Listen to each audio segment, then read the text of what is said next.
Jujutsu Kaisen chapter 238 might have ended with a major cliffhanger with Yuji and Higaruma showing up to battle Sukuna, which, wow, if Higaruma can actually use this domain expansion, that's going to be very interesting. But it's also revealed to us that Kashimo learned the hard way that he's not that guy. Right now, with Gojo being dead, when it comes to the strongest, there's only Sukuna and everyone else is fighting for second place, especially now that Sukuna's in his true form and regaining his weapons and showing that it didn't just come with appearances, but it is clearly a power that is unrivaled. However, with my initial thoughts out of the way, let's dive into the review itself because there's a lot to unpack here. So right away, it quickly becomes clear that Kashimo is in over his head because when he does see Sukuna, through his initial perspective, we see Sukuna shaded out, looking every bit like a demon, yet Kashimo calls Sukuna immaculate, just the definition of perfect. It's our sign that Kashimo is staring death in the face, looking at an angel of death, and that description of Sukuna isn't wrong either, because he's on a different level with this transformation in his true form. The hands and the mouth allow for him to chant incantations without any added strain,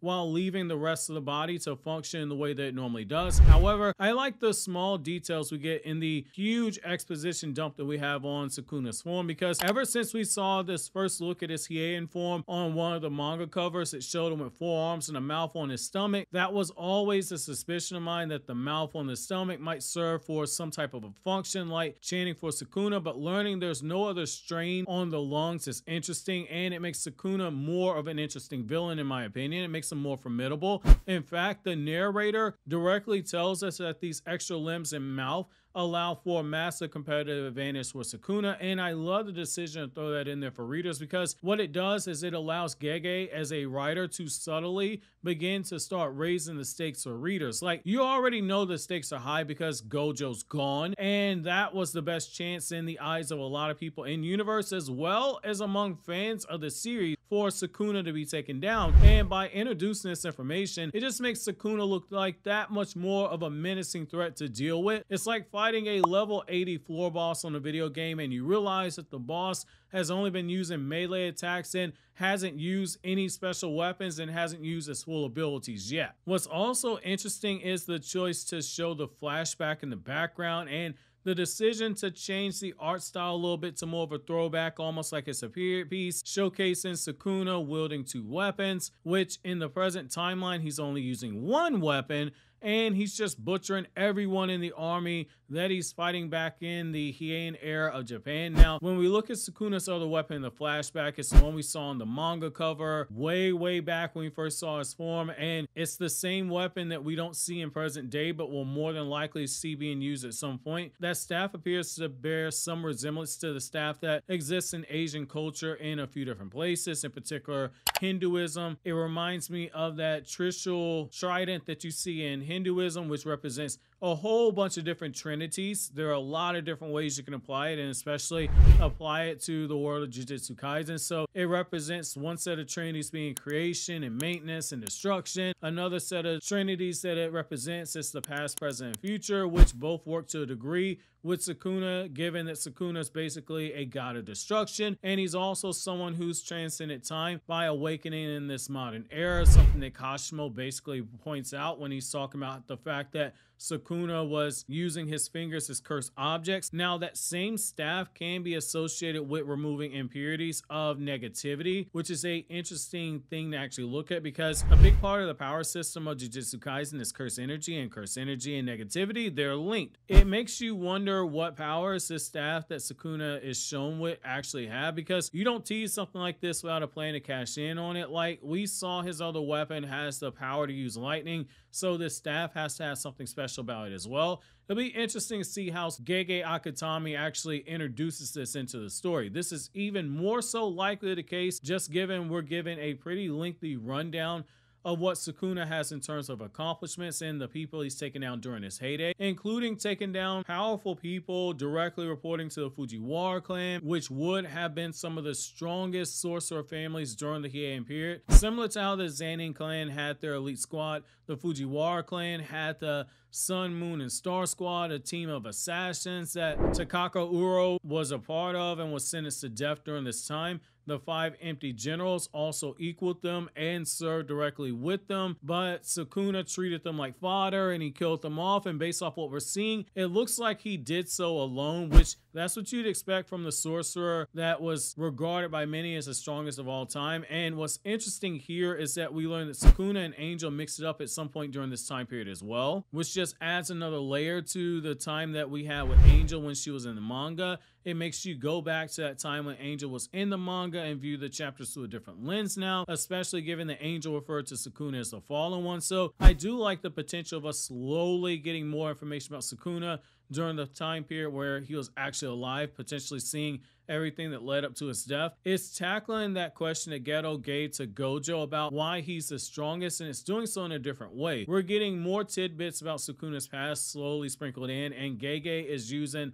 that to answer the question of what it is to be the strongest. The small details that we're getting are adding more lore and development to Sukuna's character while not taking away from the menacing nature of the character. That way it adds to the story and makes us appreciate what happens when he eventually gets taken down. It's not going to be enough just to have him be the menace that we've seen prior to this, like how he was in Shibuya, an absolute ghoul facing everyone that he killed, but we're getting more layers, thus making the character get more depths to how evil he is and seeing the small glimpse at his humanity, which at the end of the day, every author, whether it be a mangaka or a comic book writer, you're all trying to tackle the question of what it means to be human, and we're gonna start seeing some of that with Sukuna as a display of brute power. After we learn about the horrors that Sukuna carried out, we not only see Sukuna throwing hands and dominating Kashimo, but when he used Dismantle, Kashimo realized how close he was truly to death, with Sukuna leaving a massive slice in the ground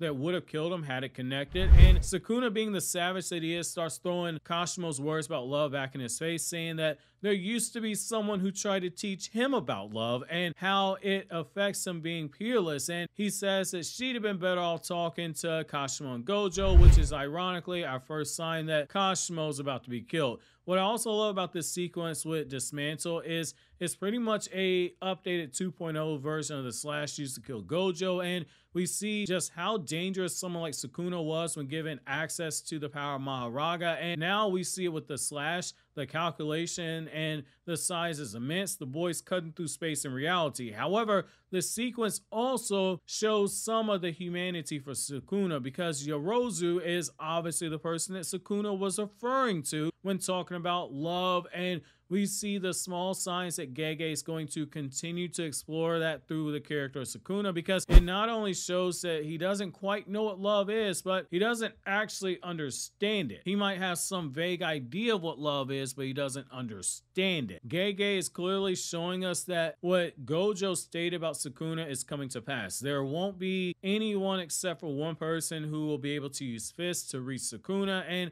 make him understand what love is and how real love allows a strength that transcends everything that someone like Sukuna, who has his own definition of what the strongest is. However, that time is not here yet, and seeing Sukuna refer to Kashimo in past tense before launching the barrage of attacks that will ultimately kill him just shows that Sukuna is every bit the monster we've expected him to be, completely heartless. What I love about this is that it is all before Sukuna gets served up to fight Yuji. He's fighting his peers of people who were shown as being the strongest during their time period. Kashimo was the strongest during his era Japan. Obviously, so too was Sukuna. And obviously, Gojo was the strongest during this modern era. And there's a level of loneliness that comes from being that far ahead of everyone, making it truly hard to understand what bonds and connections are, besides people admiring you for your power and what it allows you to do. Looking back at Sukuna during the flashback chapters where we saw Sukuna in the Heian period and you saw Yorozu, it came off like Sukuna was merely tolerating the people around him, and in the chapter,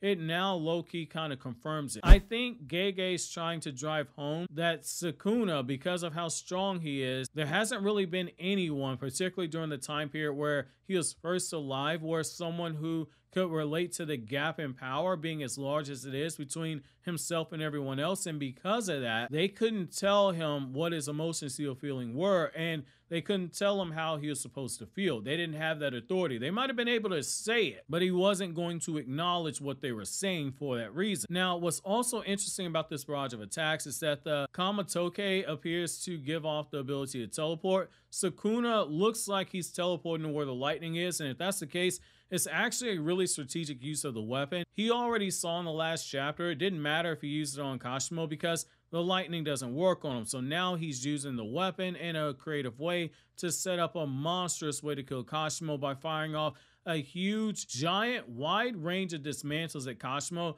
that stretches far and wide, trapping him like a fish in a net. What I also like about this is that the trend of having the dream sequence with people Sukuna fights and kills, it continues. Just like we didn't see the slash bisect gojo, something people are pissed off about, we don't see this attack hit on Kashimo either, but it's strongly implied by switching to the dream sequence where Kashimo speaking to Sukuna, and I love the actual contrast that we get with Gojo, where Gojo was surrounded by people he knew from his past life. Here we see Kashimo with a bunch of dead bodies and heads all around him, and he's speaking to Sukuna. The dialogue is very interesting because it builds on the love aspect of what Gege is continuing to throw in our faces. This conversation toys with the concept of showing love through force, and it's a similar aspect of what you see in Naruto, where Sasuke tells Naruto high-level shinobi don't need to speak through their actual words to convey emotions. They can do so purely through their fists. And I think we're seeing something similar here, which is for someone as powerful as Sukuna, that would actually explain a lot if we go down this route, and it explains why Gojo was so frustrated in the afterlife not being able to reach Sukuna through fists to teach him what love actually is. That's what makes Higaruma and Yuji showing up so interesting. Higuruma's appearance at the end of the chapter, where we learn in great detail about the atrocities that Sukuna carried out, it isn't by mistake. Given how his domain expansion works and Higaruma versus Yuji basically ended because Higaruma was saying, hey Yuji, you're not responsible for Sukuna's crimes. At the same time, Yuji is back looking different, like he has claws now and has markings on his forearm and his face. The only thing I can think of is that one, Gojo did say that Yuji didn't have a curse technique,